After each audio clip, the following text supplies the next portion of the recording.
আসসালামু আলাইকুম। অনেক দিন ধরেই ভাবছিলাম বে ওয়াচের রিভিউ দিব, কিন্তু ভাবতে ভাবতে লেট করে ফেলেছি। আসলে বে ওয়াচ যখন প্রথম অন হয় তখনই আমরা গিয়েছিলাম বে ওয়াচে।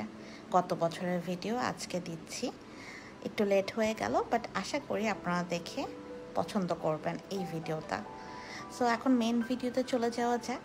আপনারা সবাই আমার এই ছোট ছোট ক্লিপসগুলো দেখেছেন অলরেডি। সেগুলো আমরা অক্টোবর মাসে আপলোড দিয়েছিলাম যখন মারুফের বার্থডেতে আমরা গিয়েছিলাম বে ওয়াচে।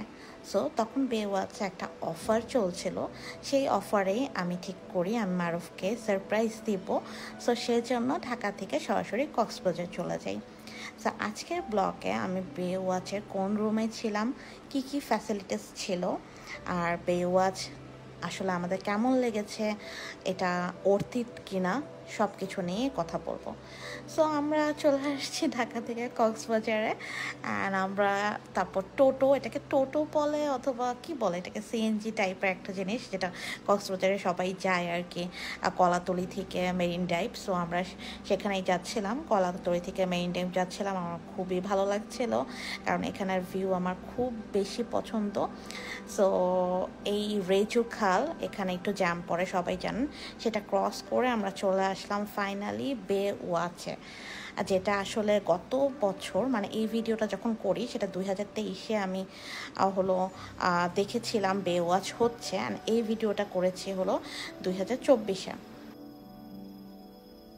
সো 2023-এ হতো দেখে 2024-এ ফাইনালি আমরা যেতে পেরেছি।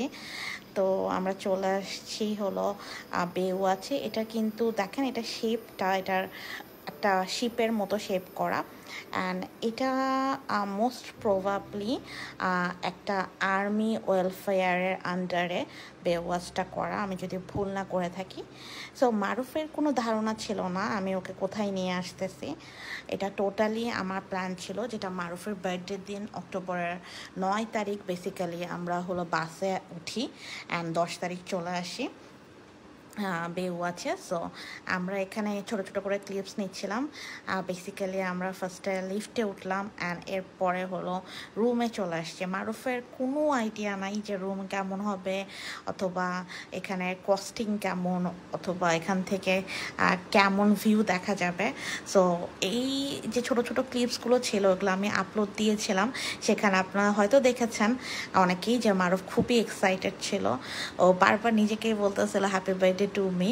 তো যাই হোক, এখানে যে ভাইয়াটা ছিলেন সে দেখাচ্ছিলেন যে এখানে হলো আলমিরা আছে, সাথে জায়নামাজ দেওয়া আছে, নামাজ পড়ার জন্য একটা লকার আছে, ইম্পর্ট্যান্ট পেপার অথবা আপনার সাথে যদি ক্যাশ থাকে সেটা লক করে রাখার জন্য।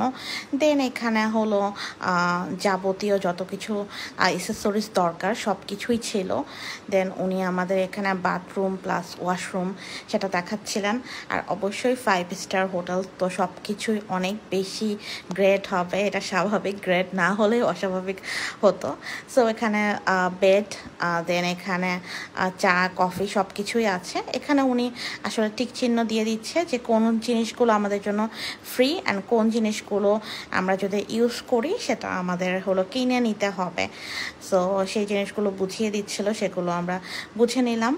আর এরপরে উনি যখন চলে যাওয়ার পরে আমি মারুফকে আসল সারপ্রাইজটা দিব। এর মাঝে উনি চেক ইন চেক আউট সব কিছুই বলছিল। দেন আমরা হলো ডিনার কোথায় করব, ব্রেকফাস্ট কোথায় সার্ভ হবে সব কিছুই বললো।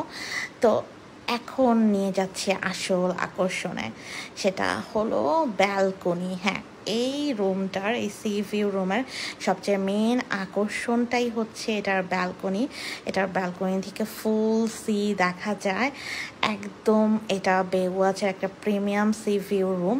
সো আমি এত কথা বলছি, এর মাঝে অবশ্যই আপনাদের জানতে ইচ্ছা করবে যে এই রুমটার আসলে ভাড়া কত। আর আমি নর্মালি এই টাইপের ভিডিও অনেক দিন ধরেই বানাই না, আমি শর্ট রিলস দিচ্ছিলাম বেশ কিছুদিন ধরে। সো আজকেই লং লং ভিডিও বানাচ্ছি, সো এর জন্য একটু আমার মনে হচ্ছে যে আমি একটু বেশি কথাই বলছি। তো যাই হোক, যেহেতু লং ভিডিও, সো এর জন্য ইন ডিটেলস বলছি। এই রুমটা যেটা দেখতে পাচ্ছেন, আমরা যে রুমটাতে ছিলাম, এটা তখন আমরা অফারে পেয়েছিলাম হলো 1 রাতের জন্য 13,000 টাকায় উইথ বুফে ব্রেকফাস্ট ছিল, অ্যান্ড রুমের রেন্টটা ছিল হলো 13,000 টাকা।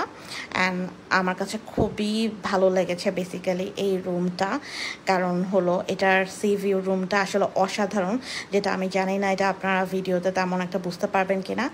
সো মারুফ এখানে যেটা বললাম হ্যাপি বার্থডে টু মি, সেটাই বলছিল। অ্যান্ড এই রুমে অনেক সুন্দর সুন্দর ছবি আসে, অনেক সুন্দর সুন্দর ভিডিও হয়, যেগুলো আমি আপলোড দিয়েছি, সেগুলো দেখেছেন। বাট রুমের ভাড়া নিয়ে আমি ডিটেলস কোনো কথা বলিনি, সো আজকে আমি বললাম।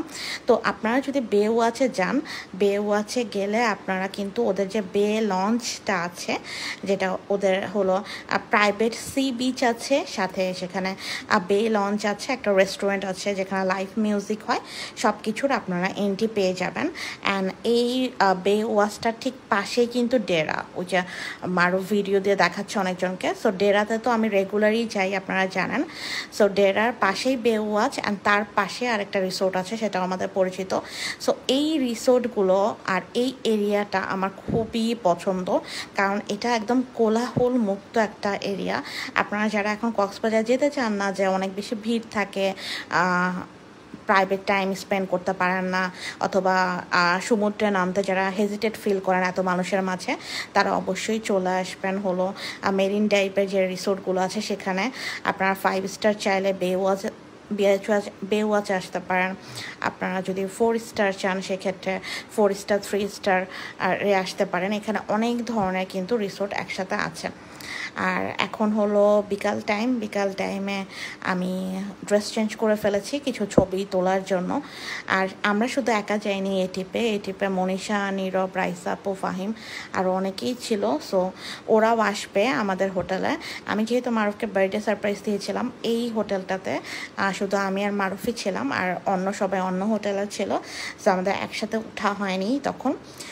আর আমরা কিন্তু একটু পরে সুইমিং পুলে যাব। তো সুইমিং পুলের ব্লগটা অ্যান্ড বাকি আমি কি করলাম কক্সবাজারে মারুফের বার্থডেতে, যে সব কিছু কিন্তু আমি নেক্সট ব্লগগুলোতে আপলোড দিব, যেহেতু এটা অলরেডি অনেক বড় হয়ে গেছে। সো এটা আর বড় করতে আমি চাচ্ছি না।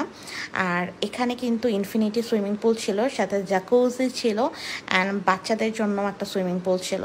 সো ওদের সুইমিং পুলটা খুবই ভালো ছিল, আমার খুবই ভালো লেগেছে। আর আমি অনেকক্ষণ সুইমিং পুলে ছিলাম। আর জ্যাকুজিটাও আমি অ্যাড করে দিলাম। ইন ডিটেলস আমি আরেকটা ভিডিওতে দিব, যে আমরা বুফে ব্রেকফাস্টে কি খেলাম আর কি করলাম বে ওয়াচে, সব কিছু নেক্সট ব্লগে দিব। টিল দেন টেক কেয়ার, আল্লাহ হাফিজ।